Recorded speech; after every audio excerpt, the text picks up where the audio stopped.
Cette émission est une présentation de Sport Québec. Ensemble, unissons nos forces pour un Québec actif et en santé. Par Sportcom, la passion de valoriser le talent et de faire briller les acteurs du sport d'ici. Et par Cheer Québec, parce que le cheer, c'est nous.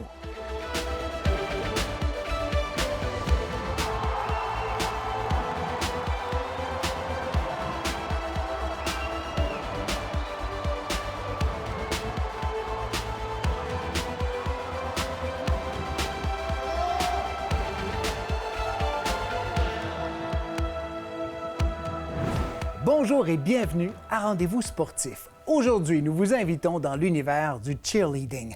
C'est bien plus qu'un sport de performance. C'est une discipline complète qui combine force, agilité, danse et travail d'équipe. Au Québec, le cheerleading a connu une croissance remarquable au cours des dernières années. Aujourd'hui, des milliers d'athlètes de tous âges et de tous horizons se rassemblent chaque semaine dans des clubs ou des écoles aux quatre coins de la province. C'est un sport qui évolue, qui innove et qui accueille la diversité. Jeunes adultes, athlètes de haut niveau ou personnes qui découvrent la discipline pour la toute première fois.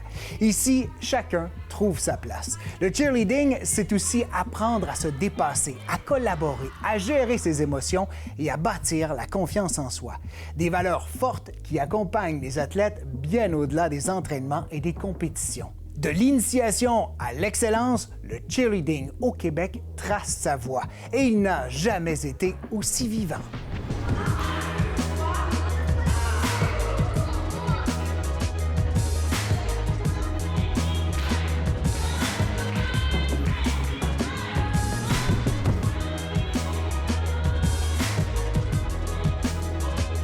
Le cheerleading aujourd'hui est vraiment rendu complet. On a un peu de tout. On a des stunts, c'est-à-dire les acrobaties quand on lance dans les airs. On a du tumbling, c'est-à-dire les parties de gymnastique, la danse, toute la partie visuelle, etc. Puis en plus, le cheerleading, c'est un sport de spectacle. Donc, on veut aller vraiment donner une performance au public qui est là ou aux officiels si c'est en compétition. Donc, ça le rend vraiment attrayant et complet. Puis en plus, on a la chance maintenant d'être structuré, d'avoir un circuit de compétition pour ceux qui veulent faire du compétitif. On a aussi des entraînements, etc., qui sont vraiment encadrés et supervisés par les entraîneurs ou encadrés aussi par la fédération. Le rôle de la fédération, et ça dans tous les sports, c'est d'assurer l'encadrement du sport, la sécurité du sport, puis la promotion du sport. Donc, la partie encadrement, justement, bien nous, on met en place des politiques d'inclusion, entre autres la politique d'inclusion des genres, mais aussi de faire la promotion du sport para en cheerleading. Donc, ça fait partie des choses qu'on a mis en place dans les dernières années, s'assurer que les athlètes, les parents, les entraîneurs sont au courant qu'on peut faire du cheerleading en para-sport, en para-cheer, mais aussi que peu importe le genre de l'athlète, bien, on peut l'intégrer très facilement à toutes les équipes compétitives.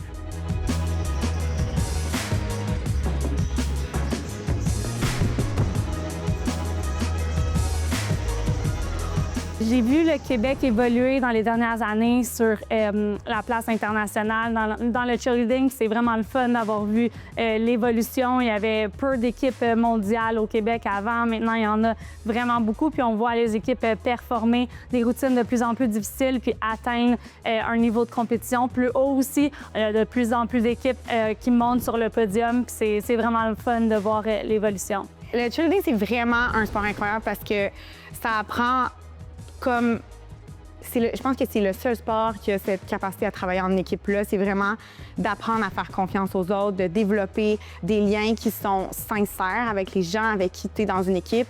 Puis sans cette relation-là, bien, c'est comme impossible d'avoir une équipe qui est soudée, puis par le fait même, une équipe qui avance bien. Puis je pense que ça amène aussi, veux pas, un endroit où on peut comme se rassembler, se retrouver puis partager quelque chose qui est une passion qui est commune. Puis ça, c'est important d'avoir à l'extérieur de notre milieu de travail ou de notre école ou juste quelque chose avec des personnes différentes puis des relations qui sont uniques aussi à travers le sport.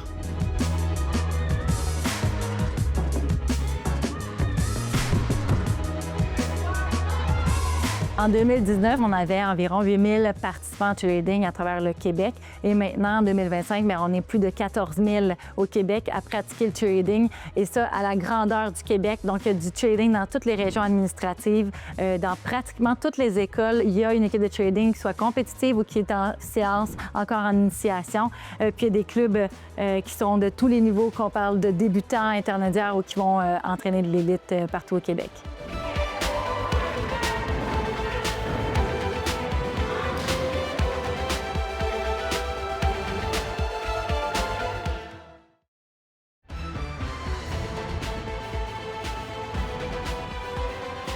Le cheerleading, c'est d'abord le plaisir de bouger, de découvrir, de s'amuser en équipe.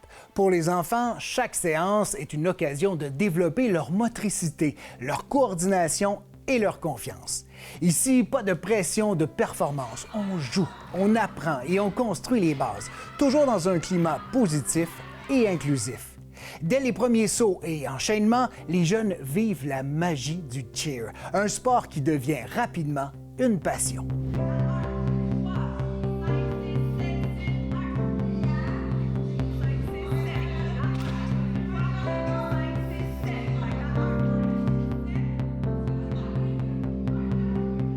Mon nom c'est Lia, j'ai 10 ans et ça fait à peu près 3 ans que je fais du cheer.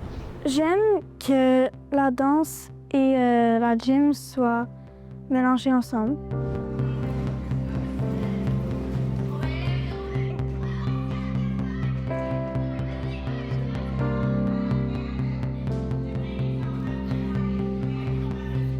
Je m'appelle Alicia, j'ai 8 ans. Puis je fais du cheer depuis 2 ans. J'aime faire des stunts puis faire de la gym. Puis c'est cool le cheer. Genre on peut faire toutes sortes de choses.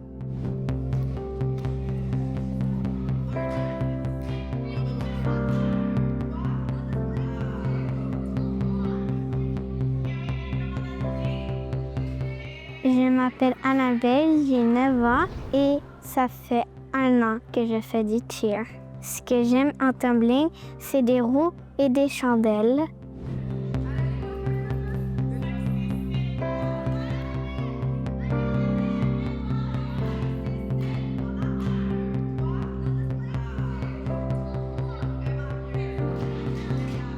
C'est le fun, mais des fois c'est un peu dur. Je me sens fière, j'ai chaud. Je suis très contente de ce que j'ai appris à la fin de ma pratique.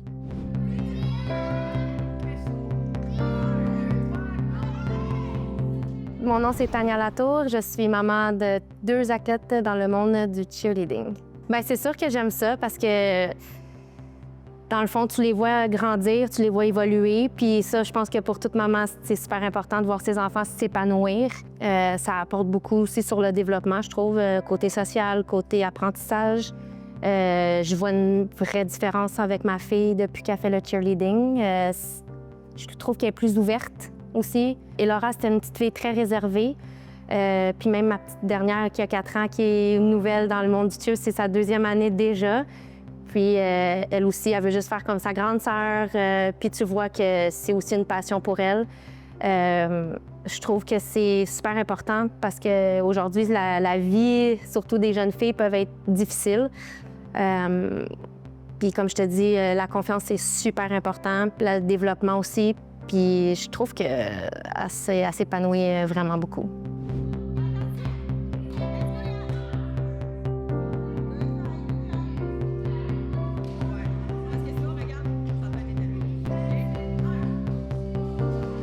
Premièrement, le cheerleading, c'est un sport super complet. Il y a un peu de tout. Donc, si tu aimes la gymnastique ou plus la partie danse, la partie force, aussi, la agilité, etc., il y a vraiment un petit peu de tout. Tout le monde peut aller chercher quelque chose. En plus, on peut le vivre au scolaire, on peut le vivre au civil, on peut le vivre en partie initiation, plus élite, plus intense. Donc, il y a vraiment un petit peu de tout.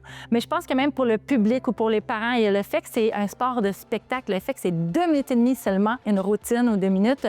C'est très court, ça passe rapidement, c'est super dynamique et c'est impressionnant. Donc ça, c'est certain que ça a augmenté la popularité d'un sport comme celui-là.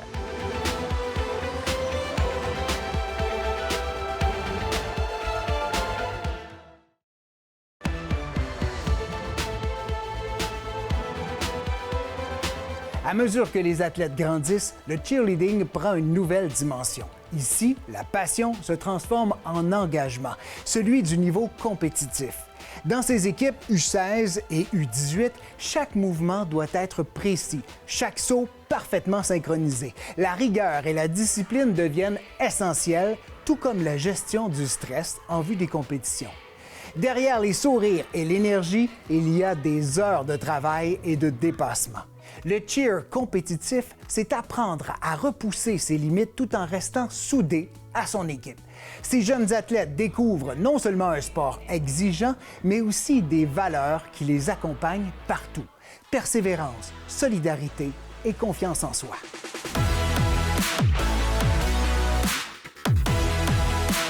Ma fille, elle a développé une vraie passion pour cette sorte de compétition-là, d'entraînement. J'ai vu son évolution vraiment augmenter rapidement. C'est juste notre 3e année, puis elle est déjà rendue sélectionnée à l'international.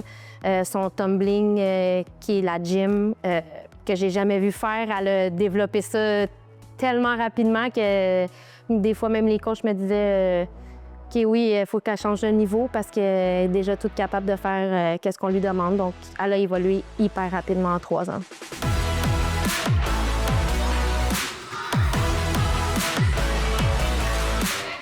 Ce qui m'a motivée à passer du récréatif au compétitif, c'est quand je voyais les plus grands niveaux faire des affaires, ça m'impressionnait. Fait que je me dis plus tard, je veux faire du compétitif, je vais aller aux compétitions, je vais aller en international, etc. Mais la plus grande différence entre le volet initiation et compétitif en cheer, c'est vraiment l'implication, que ce soit dans le temps. Ça va vraiment demander plus d'engagement.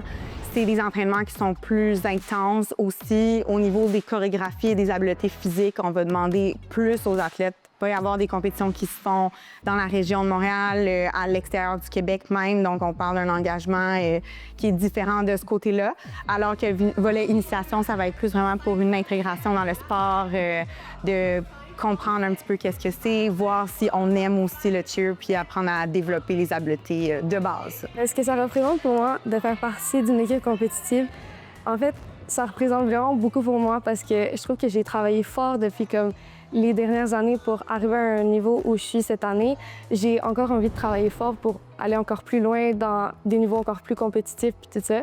Mais c'est un bel accomplissement, je trouve. Puis ça me rend fière quand même de faire partie d'une équipe compétitive comme ça. Puis j'espère que je vais juste pouvoir aller plus loin, encore plus compétitif, encore puis encore.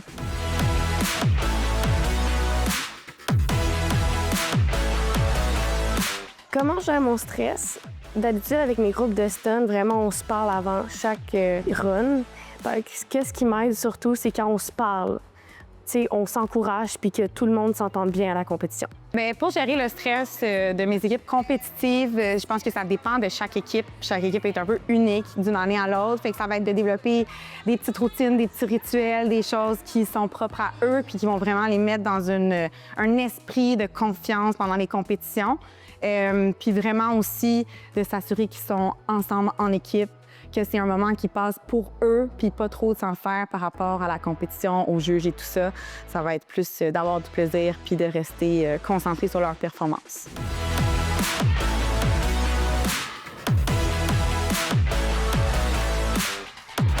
Pour gérer l'échec de mes athlètes, souvent, c'est que je pense que ça commence en pratique aussi. Il y a des choses qu'on ne réussit pas dès les entraînements, puis c'est important de prendre conscience de ça, qu'on n'est pas tous parfaits, on est humains, puis les erreurs arrivent à n'importe qui. Fait que déjà, si on les dédramatise dans les entraînements, bien, c'est plus facile une fois qu'on arrive en compétition de faire comme, OK, bien, c'est des choses qui arrivent, on a déjà passé au travers de ça. Fait d'avoir un petit peu des trucs pour que les défaites passent un petit peu plus facilement. C'est sûr aussi que c'est vraiment important pour nous d'accompagner les athlètes dans leur tristesse puis de s'assurer qu'on est là pour eux puis qu'on comprend leurs émotions parce que, bien, c'est normal de vivre des échecs, mais il faut aussi prendre le temps de les vivre, puis on peut pas juste comme passer à autre chose. Donc, de prendre conscience de ce qui s'est passé, puis de voir comment la prochaine fois on pourrait s'améliorer, puis juste partir sur des bases positives, puis s'assurer qu'on finit comme ça une fois qu'on a vécu la situation. trouve que c'est une belle façon pour mes filles d'apprendre c'est quoi un échec et de savoir comment se relever en équipe avec les coachs, même avec les familles aussi. C'est comme ça. Puis je trouve que c'est une belle leçon de vie, en fait. La plus grande leçon que le cheer a appris, je pense que c'est vraiment que tu es plus forte en équipe. Comme tu peux jamais réussir un stunt si t'es toute seule. Si t'es toute seule, ça va jamais marcher. Il faut que t'aies ta back, il faut que t'aies les deux bases, il faut que t'aies la voltige. Parce que sinon, comme, il y a rien qui se passe. Puis si on tombe, tout le monde tombe en équipe, puis il y a tout le temps quelqu'un qui va être là pour t'aider. Fait que t'es tout le temps plus forte en équipe, t'as tout le temps quelqu'un qui est là pour t'aider, que ce soit dans ton stunt, dans toute ton équipe au complet, dans ton petit groupe de basket ou peu importe. Il y a tout le temps quelqu'un qui va être là pour te remotiver, puis ça va tout le temps te donner comme de la puissance puis tout ça. Fait que je pense que qu'est-ce que le cheer m'a le plus appris, c'est vraiment que genre t'es plus forte en équipe. Qu'est-ce que j'ai appris le plus avec le cheerleading compétitif et tout, ça serait de travailler en équipe. Avant, j'avais l'habitude de faire des sports surtout comme moins en équipe. Puis là, depuis le cheerleading, genre j'ai appris à vraiment communiquer aux gens puis savoir vraiment travailler bien en équipe. C'est vraiment un sport qui représente beaucoup de choses. Puis c'est pas juste du sport, c'est une famille, c'est des amis, c'est tout que tu te crées. Ça apporte le cheerleading tellement de choses aux athlètes qui se développent, qui commencent un peu plus jeunes et qui font partie d'une équipe féminine, qui s'entraînent ensemble, qui s'échangent des activités, qui s'échangent vraiment des valeurs entre elles, qui vont se soutenir. Puis ça nous permet aussi de développer notre leadership en tant qu'athlète. Tranquillement, peuvent vite se retourner vers entraîneur pour certains, mais de faire partie d'une équipe comme ça fait en sorte qu'on peut développer certaines aptitudes, on peut développer notre leadership et c'est des habiletés qui nous restent toute notre vie, qu'on peut mettre en place dans notre travail, dans nos études, puis tout ce qui est résilience, de se relever. En cheer, on tombe. Ça ne tient pas tout le temps parfaitement dans les heures. Bien, il faut continuer le reste de la routine. C'est quelque chose qu'on travaille, que chaque équipe doit être confrontée à se relever par rapport à ça.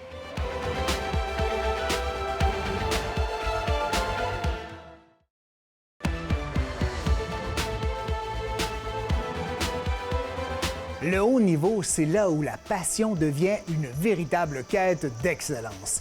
Les athlètes élites consacrent des heures chaque semaine à l'entraînement. Entre acrobatie complexe, portée spectaculaire et synchronisation millimétrique.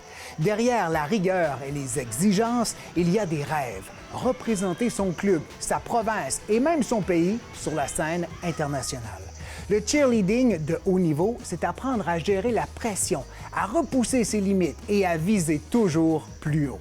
Grâce à leur entraîneur, ces athlètes découvrent non seulement la performance, mais aussi l'importance de l'engagement, du leadership et de la résilience. Ici, chaque détail compte et chaque réussite devient une source d'inspiration pour toute la communauté.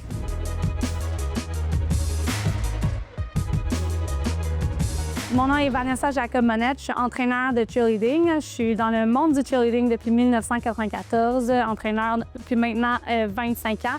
Puis je suis fondatrice et présidente ici à Flyers All-Stars. J'ai fondé Flyers All-Stars en 2005 à 19 ans. Puis en 2008, j'ai ouvert le tout premier centre de cheerleading spécialisé au Québec. Il n'y avait pas de centre spécialisé à ce moment-là.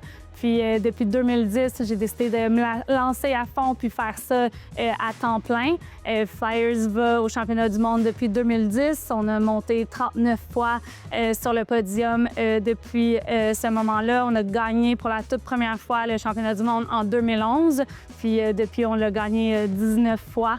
Donc c'est quand même une grosse fierté d'avoir tous ces athlètes-là qui ont accompli leur rêve derrière moi. Salut, moi c'est Julien. Je suis athlète et entraîneur chez Flyers All-Stars et je fais partie de Notorious 5, qui est une équipe mondiale. J'ai commencé en France.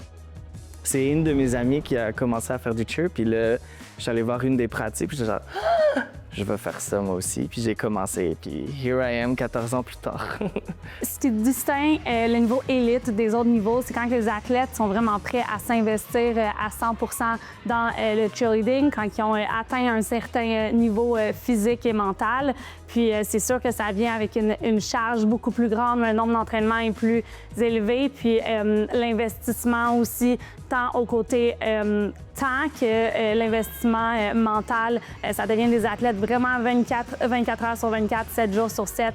Puis ils veulent se pousser pour atteindre un niveau vraiment élevé puis aller compétitionner à l'international. Atteindre l'excellence, pour moi, c'est quand on est capable d'atteindre les éléments les plus difficiles du niveau, mais également atteindre un niveau de performance et d'exécution maximale. Donc, réussir à avoir un score tout autant haut en exécution qu'en difficulté. Fait que dans le fond, avec mon équipe, on s'entraîne 5h30 dans le gym à faire notre routine, à travailler nos éléments. Mais c'est sûr que pour être capable d'enchaîner ce 2 minutes 30-là, on doit s'entraîner à l'extérieur, on doit quand même faire attention à ce qu'on mange. C'est sûr qu'il ne faut pas être trop foufou le week-end pour qu'on soit assez en forme pour nos pratiques. Juste avant les compétitions, les entraînements, c'est certain qu'ils vont être intenses. On essaie que les athlètes soient prêts physiquement. Donc, on va faire les éléments plusieurs fois, la routine plusieurs fois, puis on va essayer de pousser le niveau physique. Mais on va également s'assurer de travailler l'exécution pour atteindre un niveau d'exécution le plus parfait possible. Puis il va y avoir des moments où on va mettre de la pression sur les athlètes pour qu'ils soient prêts mentalement puis prêts à avoir la pression de la compétition qui s'en vient. Fait que moi, pour me préparer pour une compétition, j'écoute vraiment en répétition mon mix, puis je simule même quand je suis dans le métro ou dans le char ou peu importe. Quand je suis en direction de la compétition, j'écoute en répétition mon mix et puis simuler dans ma tête. En tant qu'entraîneur de haut niveau, ce qui me rend vraiment fière, c'est de voir mes athlètes réussir à atteindre leurs rêves, réussir à faire des nouveaux éléments, les voir réussir des choses en équipe, puis voir à quel point ils peuvent grandir en tant que personne à travers une saison, à travers les années. C'est vraiment ça qui me rend fière. C'est grâce au cheerleading que je suis la personne que je suis aujourd'hui. J'ai appris la discipline, la rigueur, à jamais abandonner. Puis je suis quand même quelqu'un de sociable dans la vie, mais je pense qu'avec une équipe, je le suis encore plus parce que j'essaie d'en venir en aide avec tous les autres athlètes.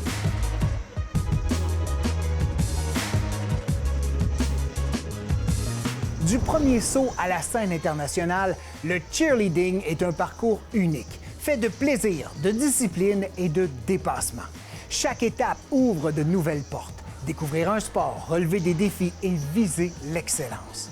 Mais au-delà des performances, le cheerleading est une communauté. C'est une famille tissée par la passion, l'entraide et l'esprit d'équipe.